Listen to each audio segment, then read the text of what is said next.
the honourable member for Braddon. Well, thank you, Deputy Speaker. Today I rise to speak on this Shipping Legislation Amendment Bill of 2015, coastal shipping. This bill seeks to remedy the dire situation facing our coastal shipping sector in this country. This is not the first time I have risen in this place to speak about the coastal shipping industry, as it really is an issue that I care very deeply about. Coastal shipping is one of many sectors which has suffered due to the self-interested and uncompetitive voice of the unions and their Labor puppets. In my electorate, Mr Deputy Speaker, of Braddon, the Rudd-Gillard-Rudd governments, coupled with the Tasmanian Labor Greens coalition, fundamentally failed my state on just about every single social and economic indicator. Unemployment levels rose drastically. Education suffered alongside a dire economic forecast, which was the result of fiscal mismanagement. It was, however, not enough for the Labor Party, with their faceless union masters in the wings, to set about destroying our nation's finances. Indeed, alongside their Green allies, they set about destroying the coastal shipping industry in this country. The Coastal Trading Act was perhaps the most effective tool that regime enacted to suffocate the Tasmanian economy. Shipping is the lifeblood of the Tasmanian economy. Tasmania, an island, is dependent on shipping. So too is Australia, by the way. When shipping works, the Tasmanian economy works. When shipping fails, the Tasmanian economy struggles. Legislation enacted under the Rudd-Gillard-Rudd debacle has starved not only the coastal shipping industry in Tasmania, but across our island nation. What an absurd and perverse situation we are faced with when it comes to Labor and the Greens' approach to coastal shipping. Those opposite are so inward-looking that they think the Australian economy will benefit from a coastal shipping industry so overburdened with regulation and red tape it's on the point of submersion.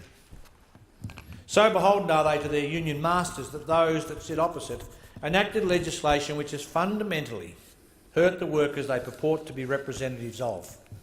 What a farcical situation we are now faced with. In the same way, Mr Deputy Speaker, as Labor is currently bowing to the militant CFMEU on chafter, they capitulated on the MUA on coastal shipping. And guess who suffered? Australian workers and Australian businesses. Through stifling Australian competitiveness in the coastal shipping sector, those opposite signed a death warrant for the industry. Well, this government, Mr Deputy Speaker, believes in our shipping industry, and we believe in jobs for Australian workers. As per usual, the Maritime Union of Australia is totally disconnected from the reality of the global economy. Under the previous Labor government's coastal shipping reform, fundamentally, as I said earlier, driven by vested union interests, shipping companies have been suffocated with bureaucracy, red tape, the need for endless permits, coupled with union protectionism. The shipping industry has effectively been run aground, and this is costing jobs and has increased costs to consumers and to exporters at a time when competitiveness is the major struggle and the major challenge we face. The only jobs this union protectionism has saved is that of union officials and their spineless puppets, I must say, in the ALP. In fact, I think it's absolutely disgraceful. In my electorate and across my state, it has cost hundreds of other jobs. The situation we are faced with is absolutely abhorrent and is directly attributable to bad policies enacted under the previous Labor government. What others on the other side of the chamber are really saying is that it's okay to protect the jobs that they have a pecuniary interest in, and they will do whatever we have to do through legislation to protect those jobs, but at the cost of hundreds, if not thousands, of other jobs, which in the eyes of the Australian Labor Party obviously don't count. Labor's coastal shipping reforms are a throwback to the old Labor new protectionist platform of the early 1990s. Just 49 million tonnes, of coastal freight was loaded in 2012-13. 5 years earlier, it was over 59 million tonnes. As a result, freight costs have hit Australian businesses hard and Tasmanian businesses, I would argue, the hardest. Bell Bay Aluminium, a major employer in the state of Tasmania, has indicated an increase in costs from $18.20 a tonne in 2011 to $29.70 a tonne in 2012, an increase of 63% following the introduction of the existing regulations. Compare that with freight rates offered by foreign vessels, which sat at $17.50 a tonne in 2012. Every dollar increase in the cost of freight puts more jobs at risk and stifles growth in any sector relying on coastal shipping, including the shipping industry itself. Over the period 2010 to 2030, Australia's freight task is expected to grow by 80%. At the same time, the national road and rail component is projected to double. Coastal shipping movements are only expected to grow by a mere 15%. It is time to bring coastal shipping back into the future.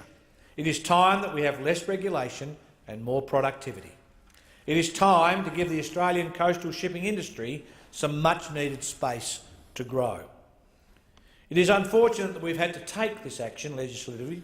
However, it is true that coalition governments have consistently had to clean up the legislative mess created by the Australian Labor Party. They knew, Mr Deputy Speaker, that by implementing their unionist protection policies through overloading shipping companies with red tape and requiring permit after permit to ship goods around the country, that it would cost the industry billions of dollars. And guess what? They would, by default, pass those costs on, which would see an increase in the cost of goods to consumers. It would eventually cost jobs and would hurt the Tasmanian economy, as I said, making us less competitive at a time when we even need to be more competitive. But in the face of all that anguish and opposition, the Australian Labor Party pressed ahead regardless of the damage that it was going to wreak on every single business that relies on shipping in this country, and particularly in Tasmania. I'm tired of the MUA and the ALP marionettes coming into this place and falsely advocating for Australian shipping workers. I was elected to represent the interests of my constituents, the wider interests of my constituents, not the interests of some self-interested union which has a pedigree in damaging the economic interests of this country. In December 2010, the then Shadow Minister for Transport, the Honourable Warren Truss, said this: "This change would immediately take us back to the bad old days, where companies wanting to ship product around Australia would have to wait weeks and sometimes months for an Australian-flagged and crewed vessel to become available." The now Deputy Prime Minister predicted it will be cheaper and simpler to import products from Asia, the United States and even Europe than it will to move them from one port to another in our own country, Australia. It will be more attractive to process Australian raw materials overseas than to ship them to an Australian port. What a wise comment the now Deputy Prime Minister made. Well, he was right. It has cost Tasmanian producers, manufacturers and small businesses, cost them lots of money and very much cost jobs in our state. Australia must never forget that we are an island nation. A significant amount of the goods we require for everyday existence is delivered to our ports via coastal shipping. The permanence of our geography and the ever-increasing forces of globalisation have resulted in our nation relying on coastal shipping. We should not be hostage to our geography, nor should we allow ourselves to remain exposed to the risk associated with a weak coastal shipping industry. The unionist protectionism, which is at the core of the Labor Party's coastal shipping reforms, have not, I repeat, they have not had a positive impact on Australian industries.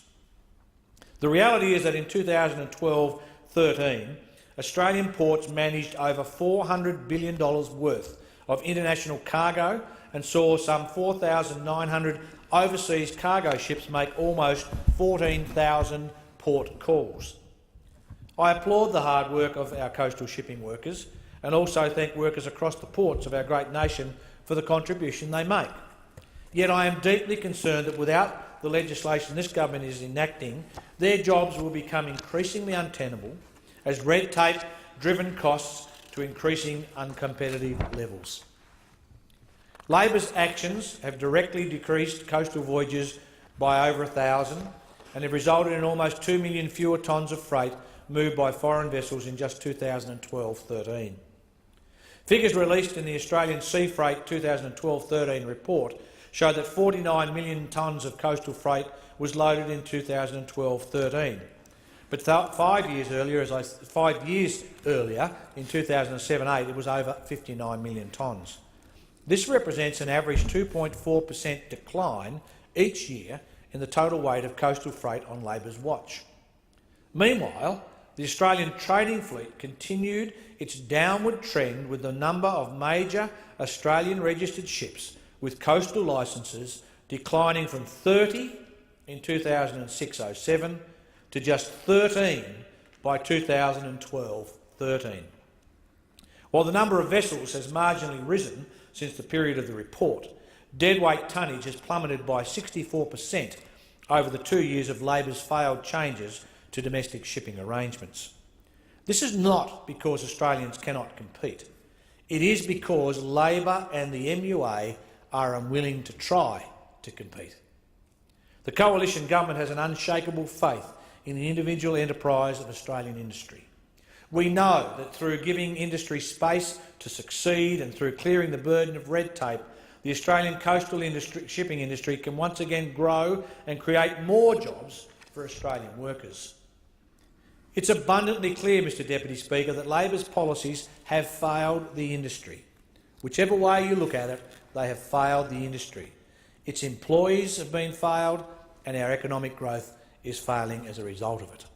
With the right policies, though, Mr Deputy Speaker, there is huge potential and upside for coastal trading unconstrained by needless red tape. Between 2000 and 2012, shipping share of national freight plummeted from 27% to less than 17%. Making that tale of the sea even worse, over the same time the volume of Australian freight actually grew by 57%. So something is drastically wrong. And this will not get better by itself. Projections over 2010 to 2030 will see Australia's national freight task grow by a massive 80%. While the national road and rail tasks are expected to double, coastal shipping movements under the current regime will grow a mere 15%. Operating costs, particularly labour arrangements, are uncompetitive when compared with operating costs for foreign ships. For example, Crystal Mining has submitted that the difference between using Australian and foreign ships costs their business an additional $5 million each and every year. Mr Deputy Speaker, we are at a crossroads in Australia's coastal shipping. Either we can act now and create effective regulatory frameworks which deliver more growth and more jobs for the Australian economy, or we can pursue the agenda of the MUA. The choice is clear to me, but probably not so clear to those opposite. I deeply care about the interests of my constituents in Braddon, their businesses and their families, and also across the great state for which I come. I know that this legislation will reinvigorate the Australian coastal shipping industry and deliver better outcomes for all Tasmanians. Mr Deputy Speaker, it is time to stand up to the MUA and to legislate better policy outcomes for all Australians, not play politics with our coastal shipping industry at the expense of Australian and Tasmanian businesses. I am proud to be a part of a government which is attempting to clear the decks of our coastal shipping to enable an increase in the load Australians can undertake in a global market. This is an endeavour which must succeed if the Australian coastal shipping industry is to be brought back into the future. This legislation goes some way to achieving that, and as such I commend this bill to the House.